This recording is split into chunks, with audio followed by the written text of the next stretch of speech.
All right, so today's learning is about urban land use models, and there are two that regularly come up in GCSE specifications. It may not be referenced as the Burgess and the Hoyt model, but they always talk about urban land use, and these are two brilliant models to help us talk about it and understand the patterns and trends that we see in urban land use models. So, the first thing you need to know is there are two, the Burgess and the Hoyt model. Now, there are some similarities between these two models. There are some differences too. The first thing you need to know is it tends to be that these are used for developed cities. So kind of your New Yorks, your Londons, your Parises. And then you have the Hoyt, which is more about the emerging cities. So your kind of Ho Chi Minhs and Saigon, but your Bangkoks,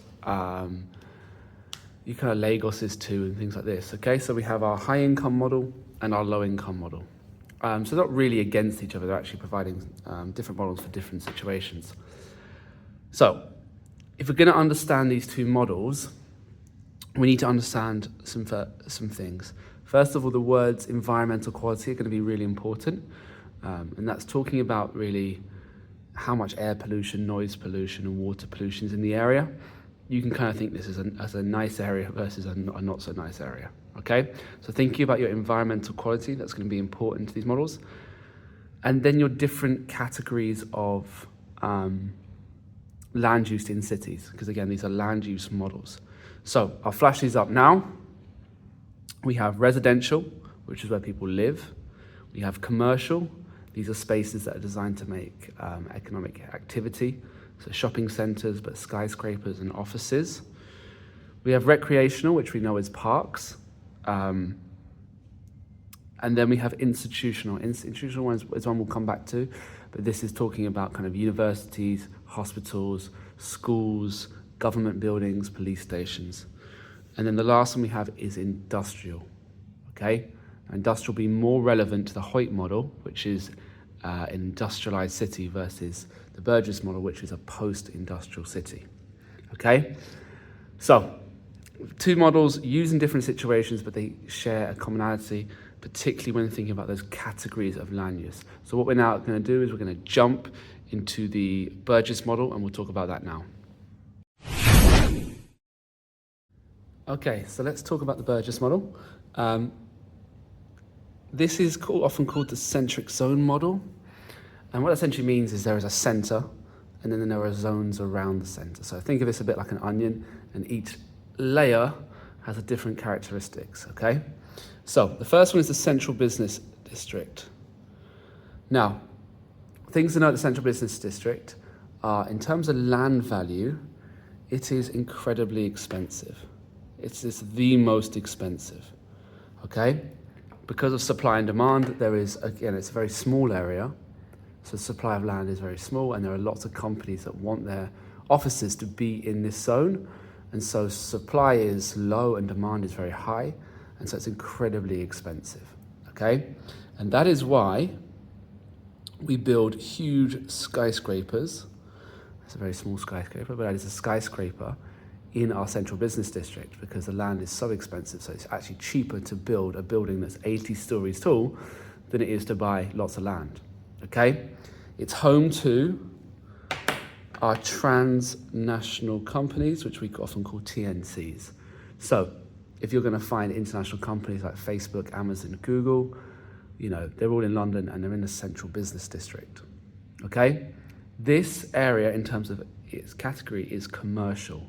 Very, very few people live in this area. If you go to central London, CBD, on a weekend, it's a ghost town. There's nobody there, okay? It is dominated by commercial land use, with very limited to almost none in terms of residential, okay?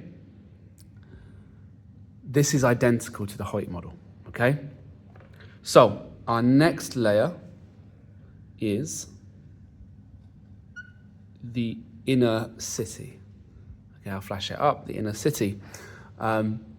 So, again, still not a residential area. Often it's more institutional. So you might get BM, the British Museum, big museums. You might get universities. Okay, so in London, you're thinking UCL, you're thinking London School of Economics, and so on, okay? Big institutions that can afford to be in here. You're also finding tourist attractions. This is the London Eye, okay? So you're finding potentially football stadiums as well, okay? So again, it's still, land value is still high, so it's not dominated by residential areas, people's homes. It's dominated by commercial buildings, like football stadiums, I'd say, and tourist attractions, and then institutions such as museums and universities, okay? So, we then zoom out again, and we have our first residential zone. Yep, we call this the inner suburbs. Now, the inner suburbs, the first thing you know is they are post-industrial. Okay, so there used to be industrial activity here, but all of that closed because this is for HIC city, and so as we know, if you live in London, you never see any factories, okay, because we're in a post-industrial economy. So they all closed, but what they left behind was a thing called terraced housing. Okay, terraced housing was cheap housing built for the workers to work in those factories. So you essentially got one building divided up potentially 50 times in a long road. So if you have neighbours on both sides of you in your house, you live in a terrace house, and it's probably an old kind of factory worker's home. Okay. It tends to be here in the inner city that you find kind of migrants who have just arrived in the country.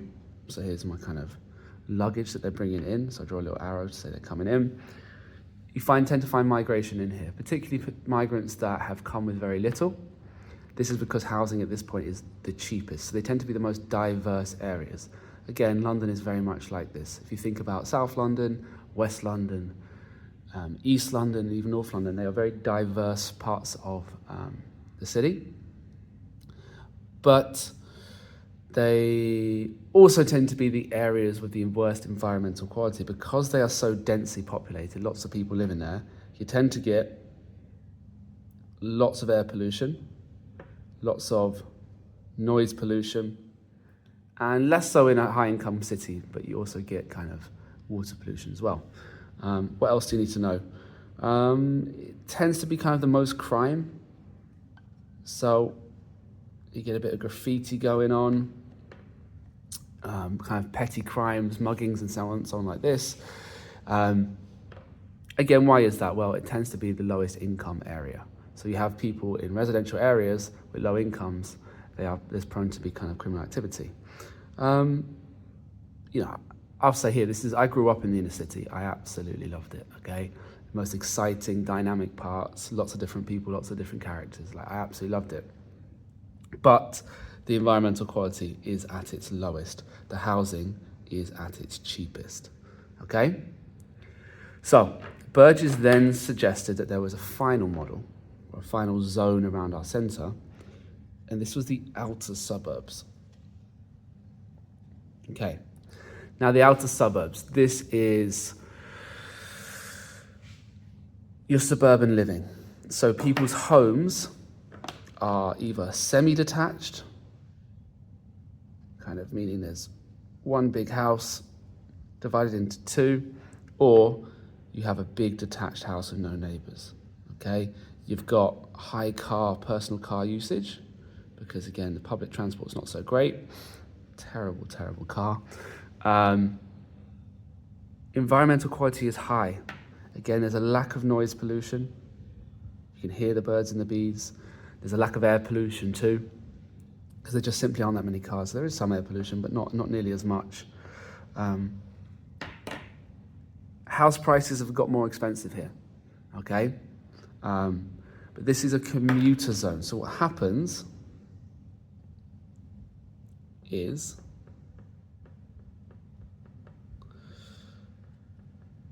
people commute in by rail, but it also could be by car.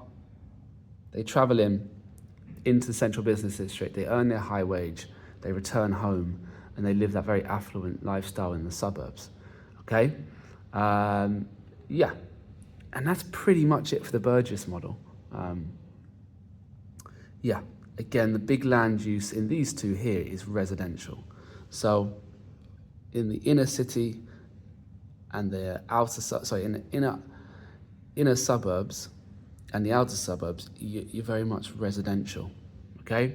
Where here, it's more institutional and commercial. So again, if you understand environmental quality and you understand those categories of land use, you're halfway there. You're probably more than halfway there, okay? You also need to know your different types of housing: terraced housing, semi-detached, and detached housing, and they vary, okay? That is the Burgess model. Rewind it if you need it, but what I'm gonna do now is I'm gonna flash up the keywords that I think you need for the Burgess model. Pause and take those words in and check that you understand all of them. Because again, this is a process, so it's all about your key terminology. We are now gonna jump into the Hoyt model. Okay guys, let's talk about the Hoyt model. The Hoyt model was designed as Hoyt believed the Burgess model didn't really fit for MEDCs and LEDCs, and so he came up with a new model. Still, he believed that there was a central business district, and in this central business district, we had transnational companies. The land was still incredibly expensive, and as a result, we still had very much those kind of international style skyscrapers, okay? So there's nothing new there. He also stated that large-scale transportation systems, so motorways, roads, still all flowed, and our train systems still all flowed into our central business district, okay? He calls this transportation corridors, okay? So, this is still an MEDC, so it's still very much an industrial city. Along these transportation corridors, he called them, are industrial areas. If you think about it, industry, factories, they desperately need transportation because they take raw materials like wood and they turn them into goods such as chairs, okay? So you need to be able to get your raw materials in and your goods out. So kind of thinking about like import and export. Yep. That's really key to understanding this diagram, is that it's an industrial area, just in a way there isn't in the Burgess model. Right. Now, you need to know about the characteristics of this area. There is huge air pollution from these factories in this industrial area. There's huge noise pollution. And we also see that there is water pollution too. So there's a dead fish for you, okay? Because the factories are dumping their waste into rivers, okay, if it's unregulated. Now, next we'll talk about the people that are affluent, who are rich, and we'll flash the word affluent up. They have money, so they can kind of outcompete and outbid and outrent and outbuy everybody else in the city. And so they live in the area furthest away from the industrial areas. The environmental quality here is terrible. Here, as far away from it as you can get, the environmental quality is much higher, okay? There's less air pollution. There's less noise pollution. There's almost no water pollution, okay? So these affluent individuals who have the money and the means to live anywhere they want, they choose to live as far away from it possible. This is often a gated community, meaning they have a security guard that lets people in and people out and doesn't let people outsiders in. So it's a very segregated area of the city, okay? So, next, well, let's look at the opposite. The opposite of affluent is deprived. Again, I'll flash it up. Where do deprived people live? Well, thinking about supply and demand. If the demand for an area is low, the price is going to be cheap. And because the environmental quality is so bad, nobody in their right mind wants to live next to the industrial area, okay? So you have your low class and your working class individuals living in this area. These could be rural to urban migrants. I'm going to draw another suitcase with an arrow on. Yep, rural to urban migrants, because they often arrive from the countryside with very, very little, okay? And so they're forced to live in these areas. So here you have your illiterate, people can't read or write, your rural migrants living in these areas where the environmental quality is terrible, demand is low, and so the price is cheap. Basically, it's what they can afford. So if you're gonna have informal settlements, sometimes they're called slums, but we try not to use that language anymore, this is where they will be, okay? These informal settlements of poor quality building materials will be here. Okay, and then we're kind of almost there really, because what's going to be in between the low quality housing and the high quality housing? It's going to be your middle class communities. So these could be your teachers, your doctors, your police officers. Yep. Where because they have the means and the income from those skills to earn a little bit more, the first thing they do is they move out of those areas with really terrible environmental qualities, such as the working class areas. But they're not business owners. They don't have the incredible wealth of the incredibly affluent, and so they can't actually afford to live in here. So this is the Burgess model, a pretty whirlwind top tour of it. But if you understand that this is for MEDCs and LIDCs, you still have the central business district, you still have transport infrastructure running into the cities, but then we have the key differences of the industrial areas producing areas of really, really poor environmental quality, affluent people moving away, low-income individuals being forced to live in informal settlements by the industrial areas, and the middle classes in between because they can just about afford to get away from it. That is the Hoyt model. I hope you found it useful. If you have any questions, leave them in the comments bar. Like and subscribe. We're now going to jump to an exam question. I'll show you what that would look like in a GCSE exam paper. Okay? So let's look at an exam question from the Geography A, Paper 2, Human and Environment. This is for Edexcel A, and it's from the 2023 paper, so literally last year. If you're doing AQA or Edexcel B, this is still really useful. It's exam technique, and yeah. So here's our question. Take a second to read it. Pause the video if you need to.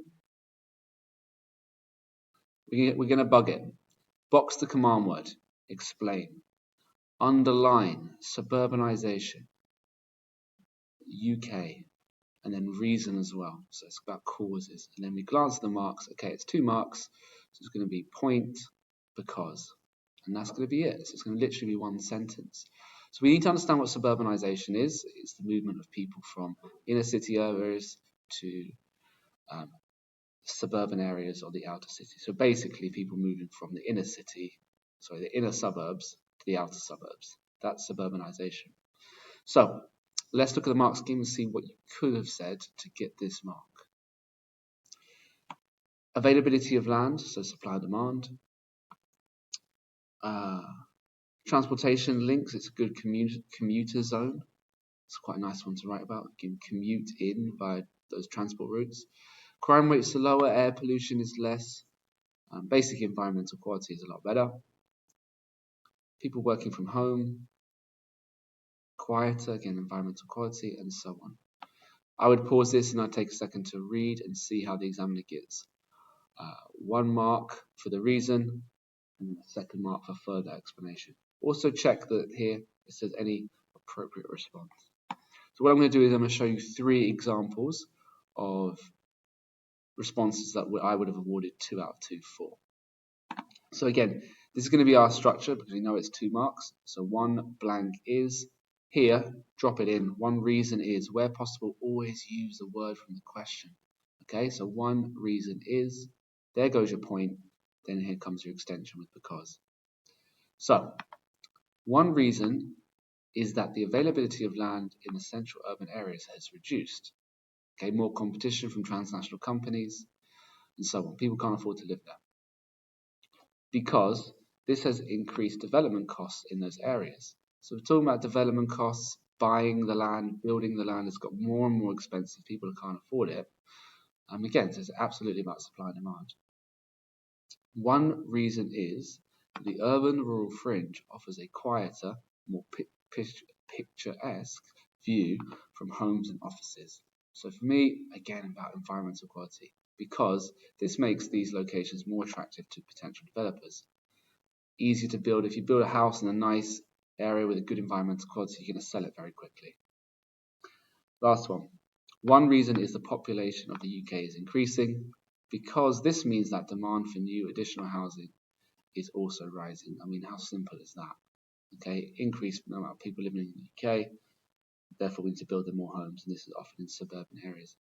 One improvement I could potentially say for all of these answers, we haven't used the word suburbanisation in any of them. That could be something to look into and improve, but for me, all of these are getting 2 out of 2. There's enough, clear enough point and a clear enough extension to be awarded 2 out of 2. So have a think, maybe go and take a question, an example from the mark scheme and have a go writing it out yourself. But yeah, like and subscribe for future videos, and let me know in the comments section if there's a video you want me to do. I'll try and make it if possible.